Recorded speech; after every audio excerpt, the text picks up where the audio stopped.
Hello दोस्तों, कैसे हैं आप सब।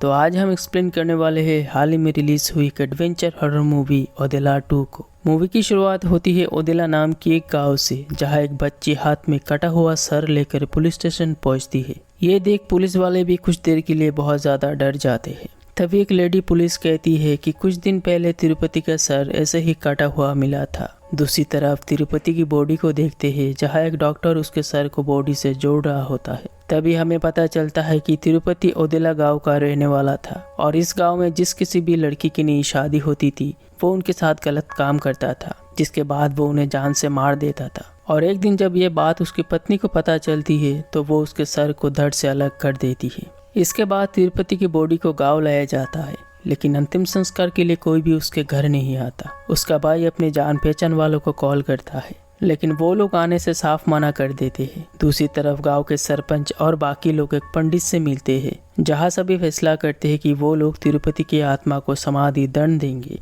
ऐसा करने से उसकी आत्मा को कभी शांति नहीं मिलेगी, क्योंकि तिरुपति ने गाँव वालों को बहुत सताया था। फिर पंडित उन्हें कहता है कि अगर आप लोगों को ऐसा करना है तो आने वाले अमावस्या के दिन सुबह उसके बॉडी को गड्ढे में खड़ा करके काले मुर्गी के खून से नहला के, साथ ही गांव वालों की नाखून, पुराने कपड़े सभी एक काले कपड़े में बांध कर गड्ढे में देना होगा। तब जाके उसके आत्मा को कभी शांति नहीं मिलेगी। इधर तिरुपति की लाश को कंधा देने कोई नहीं आता, जिस कारण उसके दोनों भाई मिलकर उसे ले जाते हैं। उसका भाई सरपंच के आगे हाथ जोड़ता है और कहता है कि मेरे भाई को जो सजा मिलना था उसे मिल गया है, हमें उसके अंतिम संस्कार करने दीजिए। लेकिन गांव के लोग उसका एक नहीं सुनते और पंडित के कहने के मुताबिक उसे दफना देते हैं। तभी तिरुपति की आत्मा गुस्से में कहता है कि वो इस गांव के किसी को नहीं छोड़ेगा, हर घर में मौत का तांडव करेगा। दूसरी तरफ हम 3 अघोरी को देखते हैं, जिनमें से एक अपनी दिव्य शक्ति से जान पाते हैं कि ओदेला गांव में एक दुष्ट शक्ति कहर मचाने वाला है और इसे रोकने के लिए भगवान का भी जन्म होने वाला है।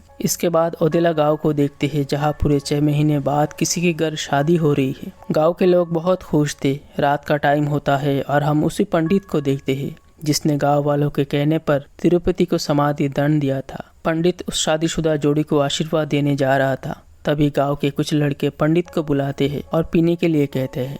पंडित उनके कहने पर पीता है। तभी इनमें से एक लड़का कहता है कि वो उस लड़की को बहुत प्यार करता है जिसकी आज शादी हो रही है। वो लड़का गुस्से में कहता है कि वो आज रात उस लड़की को मार देगा। ये बात सुनते ही पंडित को बहुत गुस्सा आता है और वो वहां से निकल जाता है। तभी पंडित को बहुत जोर की सुसु लगता है और वो जाके तिरुपति की समाधि पर सुसु कर देता है। इतने में पंडित के पैर में एक कांटा चुभता है और खून निकलने लगता है, जिसमें से एक बूंद जाके तिरुपति की समाधि पर गिरता है, जिस कारण उसका आत्मा समाधि से निकलकर पंडित के अंदर चला आता है। फिर पंडित उस घर में जाता है जहाँ शादी हुई थी। पंडित को देख के दूल्हा दुल्हन आशीर्वाद लेने उसके पास आते हैं। दुल्हन को देखकर तिरुपति का नियत बदल जाता है। इसके बाद दूल्हा दुल्हन जब कमरे में होते हैं तभी पंडित अंदर चला आता है। यह देख दूल्हा जब उसे रोकने जाता है तो पंडित उसे जोर की एक देता है। फिर पंडित तिरुपति में बदल जाता है। ये देख दुल्हन डर जाती है। पंडित उसके साथ गलत करता है, जिसके बाद वो उस लड़की को मार देता है। कुछ देर बाद वहाँ पुलिस पहुँचती है और पंडित को पकड़ लेता है,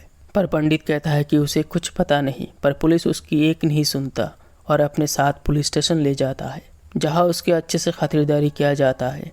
तभी पंडित को उस लड़के की बात याद आता है जिसने कहा था कि वो उस लड़की को आज रात मार देगा। ये सुनते ही पुलिस उन तीनों को ले आता है और उनकी भी धुलाई करता है। इसके बाद हम अल्लाह बख्शू को देखते हैं, जो एक बच्ची के शरीर से भूत भगा रहा था। अल्लाह बख्शू बच्ची की माँ बाप को एक मुर्गी देता है और रात को चौराहे पर फेंक कर आने के लिए कहता है। उसके कहने पर दोनों रात को चौराहे पर जाते हैं और मुर्गी को रख कर चले आते हैं। इसी गांव का लड़का वेंकटेश रात को जब अपने काम से लौट रहा होता है तभी वो देखता है कि तिरुपति की आत्मा उस मुर्गी को खा रहा है। ये देख वो अगले दिन अल्लाह बख्शू से मिलता है और पिछले रात के बारे में बताता है। तभी गांव का एक दूसरा आदमी अपनी बेटी की शादी की न्योता देने अल्लाह बख्शू के पास आता है। ये सुन अल्लाह बख्शू कहता है कि अभी गाँव का माहौल ठीक नहीं है, पर वो आदमी को इस बात से कोई फर्क नहीं पड़ता। रात को तिरुपति की समाधि से एक साइकिल निकलता है और पूरे गांव का चक्कर लगाता है। अगले दिन तिरुपति के घर के लोग उसके लिए उसका पसंदीदा खाना लेकर आते हैं। तभी उन्हें वहाँ वो साइकिल दिखता है। उसकी माँ को लगता है कि उसका दूसरा बेटा नशे में साइकिल छोड़ के चला गया होगा। फिर वो समाधि पर खाना रखकर वहाँ से चले जाते हैं। कुछ देर बाद हम देखते हैं कि तिरुपति की आत्मा बाहर निकलकर वो खाना खाता है। दूसरी तरफ गांव में शादी हो रही थी। गांव का सरपंच भी वहाँ खाना खाने जाता है और शगुन में 116 रुपया देता है।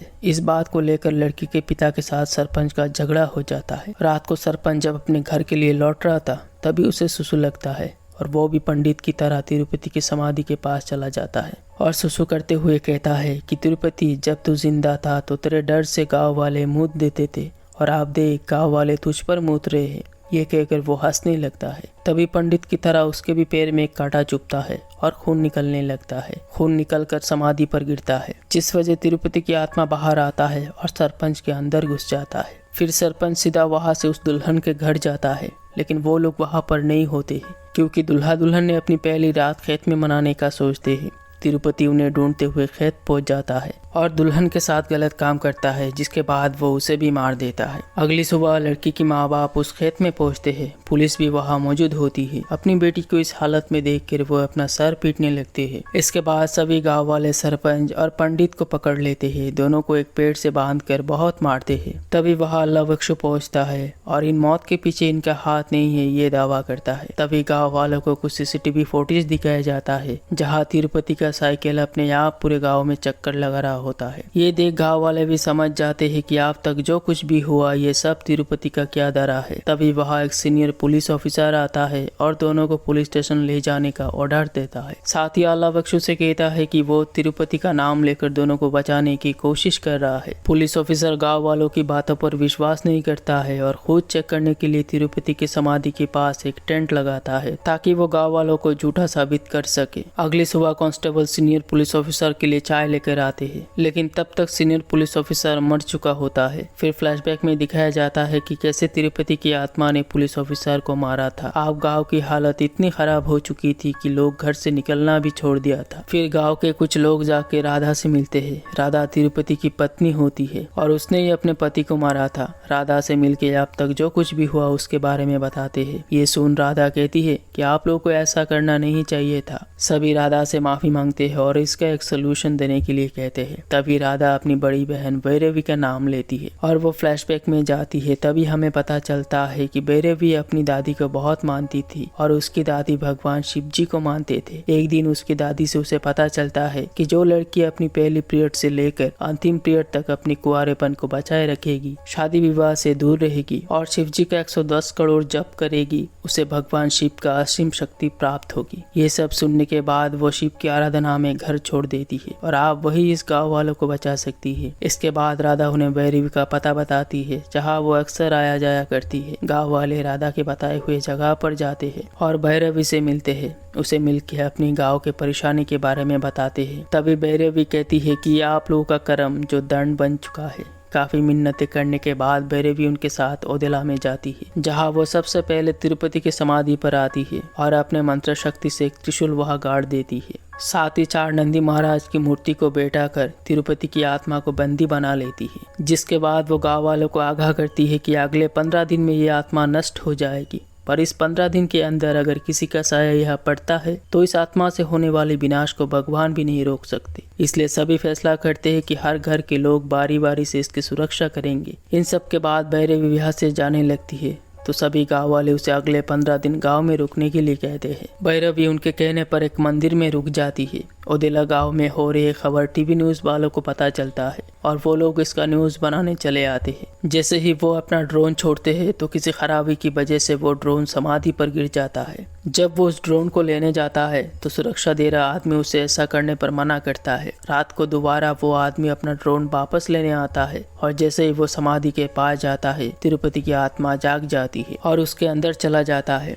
इसके बाद वो वहाँ से मंदिर आता है जहाँ भैरवी नहा रही होती है। भैरवी को देख के उसका नियत बदल जाता है और वो मंदिर के अंदर जाने की कोशिश करता है, पर तभी एक बड़ा सांप निकल के आता है और उसे खदेड़ कर वापस समाधि पर ले आता है। तभी वहाँ भैरवी भी पहुँचती है और दोनों में एक चैलेंज हो जाता है जहाँ एक तरफ तिरुपति गांव का विनाश करने पर तोला होता है तो दूसरी तरफ भैरवी गांव को बचाने में। इसके बाद हम राधा को देखते हैं जो जेल से वापस अपने गाँव आ जाती है जिस कारण सारे गांव वाले मिलके आने वाले रंगोली में एक बड़ा उत्सव बनाने का फैसला करते हैं। सभी बातें कर ही रहे थे तभी तिरुपति की आत्मा आकर तोड़फोड़ शुरू कर देता है। बाहर आकर देखते हैं कि तिरुपति अपना शक्ति प्रदर्शन कर रहा है, क्योंकि उसने कुछ अघोरी के साथ मिलकर पंच तत्वों का शक्ति हासिल कर लिया था, जिस वजह वो किसी भी रूप का धारण कर सकता है, चाहे वो पानी हो या फिर आग। ये सब देख के गांव वाले बुरी तरह से डर जाते हैं। भैरवी भी सोच में पड़ जाती है। इसके बाद तिरुपति गांव में एक लकीर खींचता है और कहता है कि जो कोई भी इस लकीर को पार करने की कोशिश करेगा उसकी मौत तय होगा। तभी एक आदमी इस लकीर को पार करता है और उसका सर धड़ से अलग हो जाता है। तिरुपति के ऐसा करने से पूरा गाँव मरने के कगार पर आ जाता है। एक दिन इसी गांव की एक बच्ची बहुत बीमार हो जाती है। उसे डॉक्टर के पास ले जाना बहुत जरूरी था। वो उसे भैरवी के पास ले आते हैं। तभी भैरवी के दिमाग में ख्याल आता है और वो राधा को दुल्हन की वेश में तिरुपति की समाधि पर भेजती है, ताकि तिरुपति का ध्यान राधा पर रहे।